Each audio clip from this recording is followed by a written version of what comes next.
دیا. وَرَفَعْنَا فَوْقَكُمُ الطُّورَ, اور طور پہاڑ کو ہم نے تم پر کھڑا کر دیا, اٹھا کر رکھ دیا, کیونکہ وہ کہہ رہے تھے کہ ہم اللہ کو دیکھیں گے تبھی مانیں گے. پہلے کہا کہ ہم سنیں گے تب مانیں گے, جب سنا دیا گیا تو کہنے لگے آپ دیکھیں گے. جب ضد کرنے لگے تو اللہ نے طور پہاڑ کو ان کے سر پر لا دیا, کہا کہ اب مانو ورنہ تم پر پہاڑ گرا دیا جائے گا. خُذُوا مَا آتَيْنَاكُمْ بِقُوَّةٍ وَاسْمَعُوا, اللہ نے کہا کہ توریت کو لو اور مضبوطی سے پکڑو اور سنو. قالوا, کہنے لگے ہم سمعنا, ہم نے سن لیا ہے. جب طور پہاڑ 70 افراد گئے تھے, کہنے لگے کہ ہم سننا چاہتے ہیں, ہم تمہاری بات پر یقین نہیں کریں گے. موسیٰ علیہ السلام نبی ہے, حالانکہ معلوم ہے انہیں نبی ہے, کہنے لگے کہ تمہاری بات پہ یقین نہیں ہے, ہم سنیں گے. تو موسیٰ علیہ السلام لے گئے اور طور پہاڑ پر شبنم کا ماحول تھا, تو موسیٰ علیہ السلام چلے گئے پہاڑ پر, تو یہ نیچے کھڑے رہے. تو وہاں سے آواز آئی, اللہ نے کلام کیا. اتنی خوش قسمت قوم تھی کہ اللہ خود بات کر رہے ہیں, ورنہ حضرت موسیٰ علیہ السلام انبیاء کے علاوہ اللہ کی بات کسی سے نہیں ہوئی ہے. مگر یہ لوگ ایسے گئے گزرے تھے کہ اللہ سے بات ہونے کے باوجود, اللہ کا کلام سننے کے باوجود, حالانکہ دنیا میں انسان اللہ کا کلام نہیں سن سکتا, جنت کے اندر انسان سنے گا, مگر اس کے باوجود اللہ نے ایک معجزہ موسیٰ علیہ السلام کے ذریعے سے ظاہر کیا کہ اپنی آواز کو سنایا.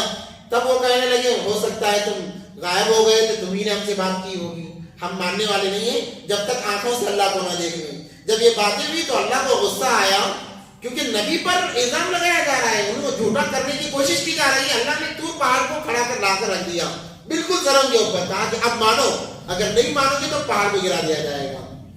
تو کہنے لگے قالوا سمعنا, ہم نے سن لیا ہے. اور جیسے ہی آئے وہاں سے نہ چھوڑ دیا, وہاں سے ذرا آ گئے تو چھوڑ دیا. تو ایک مشہور واقعہ ہے, لطیفہ بھی ہے, کہ ایک آدمی چڑھا درخت کے اوپر کچھ پھل توڑنے کے لیے, اور اتفاق یہ تھا چڑھنا جانتا تھا, اترنا نہیں جانتا تھا. اب یہ چڑھنے کو تو چڑھ گیا, اب جب نیچے دیکھا تو اس کے ہاتھ پاؤں نیلے ہو گئے, کہنے لگا اترنا بھول گیا, اب میں کیا کروں, رونے لگا, چلانے لگا. دور دور تک کوئی نظر بھی نہیں آ رہا ہے. اب موت کے لالے پڑ گئے, اسے معلوم ہے اگر گرا تو ہڈی پسلی ایک ہو جائے گی. رونے لگا, چلانے لگا. جب وہ کہتے ہیں نا کہ جب ہر طرف کے دروازے بند ہوتے ہیں تو بس مسجد کا دروازہ نظر آتا ہے.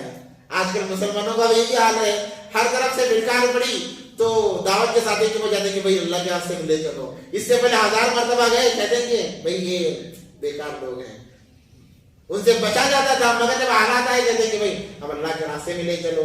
یا پھر جب اللہ نے عائش میں رکھا تھا, مسجد کی طرف آنے کی توفیق نہیں تھی, اب کہتے ہیں کرونا میں کہنے لگے بھائی مسجد کھولو, مسجد کی نماز پڑھنا چاہتے ہیں.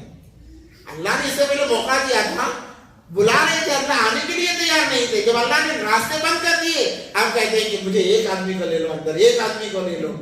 تو چڑھ گیا, اور رونے لگا, چلانے لگا. جب تمام امیدیں ختم ہو گئی تو اب کہنے لگا یا اللہ سب کچھ کرنے والا تو ہے.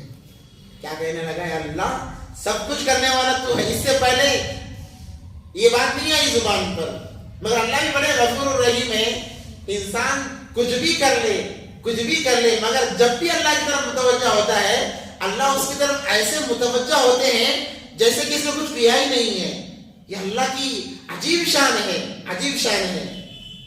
ایسا متوجہ ہوتے ہیں جیسے پہلی دفعہ متوجہ ہو رہے ہیں. وہ عجیب کیا محبت ہوگی بندوں سے. اسی لیے آدمی بت خانے کے پاس, بت کے پاس بیٹھ کر یا سنم یا سنم یا 70 سال تک لگاتار وہی گیت گا رہا ہے. جب اسے نیند کا جھونکا آیا, نیند کے جھونکے میں یا سمجھ کہا, اللہ نے مغفرت کر دی. پوزیشن کی اللہ یہ کیا معاملہ, وہ سو رہا تھا, نیند کے آغوش میں جا رہا تھا, تب اس نے تیرا نام لیا. تو اللہ فرماتے ہیں چاہے جیسے بھی وہ میرا نام تو لیا ہے, تو اللہ اتنے منتظر رہتے ہیں.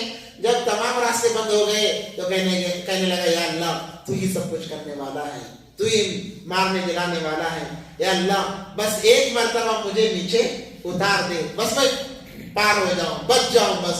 یا اللہ اگر صحیح سلامت نیچے اتر گیا تو تیرے راستے میں ایک اونٹ قربان کروں گا.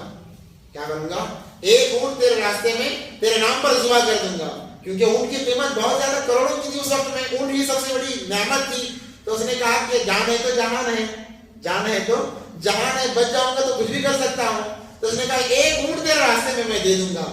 تو اللہ کو حالانکہ معلوم تھا, اللہ نے توفیق دی, ذرا نیچے اترا. اب کہنے لگا یا اللہ ابھی بہت اونچائی پر ہوں، یا اللہ اور ذرا کرم ہو جائے، اور ذرا میں نیچے آ جاؤں، البتہ اونٹ تو نہیں ہوگا، مہنگی ہے، البتہ گائے ضرور دوں گا. کیا کہنے لگا؟ البتہ گائے ضرور دوں گا. تو اللہ نے اور توفیق دی، اور ذرا نیچے آیا، اور ذرا جب نیچے آیا تو آدھا مسئلہ تو ہو گیا تھا. اب وہ کہنے لگا یا اللہ اتنا آ ہی گیا ہوں تو اور ذرا نیچے اتار دے. اب کی بار گائے بھی مہنگی ہو رہی ہے، البتہ دمبا دوں گا، دمبا ہو سکے گا، گائے بھی مہنگی ہو رہی ہے. تو اللہ نے اور نیچے اتار دیا. اب جب بچنے کے امکانات آ گئے کہ اگر گر بھی جاؤں گا کچھ ٹوٹے گا، بچ تو جاؤں گا، جب یقین ہو گیا تو کہنے لگا یا اللہ اور نیچے اتار دے. اب کی بار دمبا بھی مہنگا ہو جائے گا، البتہ مرغی دوں گا. کیا کہنے لگا؟ مرغی دوں گا. تو اللہ نے اور بالکل قریب ابھی چھلانگ لگا کر آ سکتا تھا، اتنے قریب آ گیا تو جھٹ سے چھلانگ لگا کر کہتا ہے یا اللہ مرغی بھی مہنگی ہے، انڈا تیرے راستے میں قربان کرتا ہوں. کیا کہتا ہوں؟ انڈا تو دے دیتا ہوں. تو یہ معاملہ جب حالات آتے ہیں تو انسان کو بس اللہ ہی نظر آتا ہے. تو بنی اسرائیل نے بھی ایسا ہی کیا. جب پہاڑ تھا تو کہنے لگے اے اللہ ہم ماننے کے لیے تیار ہے. جیسے ہی پہاڑ کو ہٹا دیا گیا وہاں سے ہی نہ چھوڑ دیا.